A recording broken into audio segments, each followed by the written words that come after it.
হুমায়ুন কবির দীর্ঘদিন ধরেই বাবরি মসজিদ ইস্যুকে নতুন মাত্রায় তুলে ধরতে চাইছিলেন। সেই লক্ষ্যেই রেজিনগর শিলান্যাস কর্মসূচি নেওয়া হয়েছে। এদিকে হুমায়ুন কবিরের ঘনিষ্ঠ মহলের দাবি কোনো রাজনৈতিক উদ্দেশ্য নয়, বরং মুসলিম সমাজের দীর্ঘদিনের দাবি পূরণে এই উদ্যোগ নেওয়া হয়েছে। মুর্শিদাবাদের রেজিনগর এলাকায় বাবরি মসজিদের শিলান্যাস উপলক্ষে প্রস্তুতি শুরু হওয়ায় শুক্রবার সকাল থেকেই তীব্র চাঞ্চল্যের সৃষ্টি হয়। ভরতপুরের সাসপেন্ড তৃণমূল বিধায়ক হুমায়ুন কবির তার ঘনিষ্ঠ কর্মীদের নিয়ে রেজিনগরের ছেতিয়ানি 12 নম্বর জাতীয় সড়কের ধারে বিশাল মঞ্চ তৈরির কাজ শুরু করেন। সকাল থেকে এলাকায় ব্যাপক সংখ্যক শ্রমিক, সমর্থক ও কৌতূহলী মানুষদের ভিড় জমতে দেখা যায়। স্থানীয়দের অনেকেই জানান, সকাল 8টা নাগাদই কাঠ, বাঁশ, ত্রিপল নিয়ে ট্রাক এসে পৌঁছায়। এরপর মঞ্চ নির্মাণের প্রস্তুতি জোর কদমে শুরু হয়। এদিন হুমায়ুন কবির শাসক দলকে এক হাত দিয়ে বলেন, আরএসএস এর কথায় কাজ করছেন মমতা ব্যানার্জি। কালকে অনুষ্ঠান 12টার সময় শুরু হবে। 2 ঘন্টার জন্য কোরআন তেলাওয়াত হবে। ভাষণ হবে না, কোনো দলের প্রশ্ন আসবে না, কোনো কারো বিরুদ্ধে কুৎসা হবে না, কোনো দলের রাজনৈতিক দলের কোনো বিরোধিতা হবে না। কালকে স্রেফ এটা 1 বছর আগে থেকে আমার এই শিডিউল গত বছর ডিসেম্বরে আপনাদের ক্যামেরাম্যানও সেখানে বিধানসভার সামনে ছিল, আপনাদের চ্যানেলের ক্যামেরা, বহু চ্যানেলের ক্যামেরা ছিল।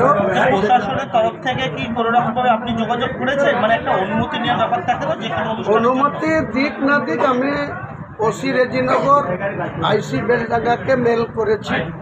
আমার অ্যাপ্লিকেশন টাস্ক থেকে আমি সেক্রেটারি হিসেবে অ্যাপ্লিকেশন করেছি, সাহায্য চেয়েছি যাতে এখানে কোনো প্রবলেম ক্রিয়েট না হয় বা কোনো অশান্তি না হয় বা ল অ্যান্ড অর্ডার না হয়। আমার 2000 ভলেন্টিয়ার থাকবে, আমি নিজে থাকব। আমি একাই আল্লাহর রহমতে অনেক কাফি।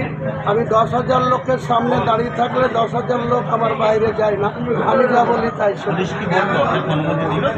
অনুমতি দিয়েছে কি দেয়নি এখনো আমার কাছে না। কালকে আমি যথাযথ মেল করে দিয়েছি দুটো ছেলেকে। তারা কি করবে, তাদের কি অ্যাক্টিভিটিস হবে সেটা কালকে দেখা যাবে। রাজ্যের বিভিন্ন প্রান্ত থেকে লোক আসবে, তাদের সুরক্ষিত বা তাদের যাতে কোনো অসুবিধা না হয়, যাতে ট্রাফিক জ্যাম না হয়, NH 34 ব্লক না হয়ে যায়, সেটা প্রশাসনের দেখা উচিত। ভান্ডার দিয়েছি মাসে 1000 টাকা, লক্ষ্মীর ভান্ডার দিলে হয় কত ভাই, 12,000 টাকা বছরে। আর তারপরে এক গাড়ি বালি কিনতে যান, 60,000 টাকার বালিটা 1 লাখ টাকায় কিনতে। কিসের জন্য যান? পুলিশের দালালি দেখুন গাঁওকেন। বীরভূম থেকে এক গাড়ি পাথর আনতে যান, আনঅফিসিয়ালি 9,000 টাকা একদম পরে লাগবে। ড্রাইভারদেরকে জিজ্ঞেস করুন, যারা গাড়ি চালায় ড্রাইভারদেরকে জিজ্ঞেস করুন। মমতা ব্যানার্জি পুলিশ মন্ত্রী, তার নাম ভাঙিয়ে এই জেলার পুলিশের বৃহৎ অংশ মুর্শিদাবাদের খুঁটি চেপে ধরে টাকা দেয়। কোথাও জোর করে তুলে এনে তাদেরকে বোম কেস দিচ্ছে, বোম জমা দিতে বাধ্য করছে। এটা আরএসএস এর মদদের কাজ করছে। Bureau report, Nobel Bangla.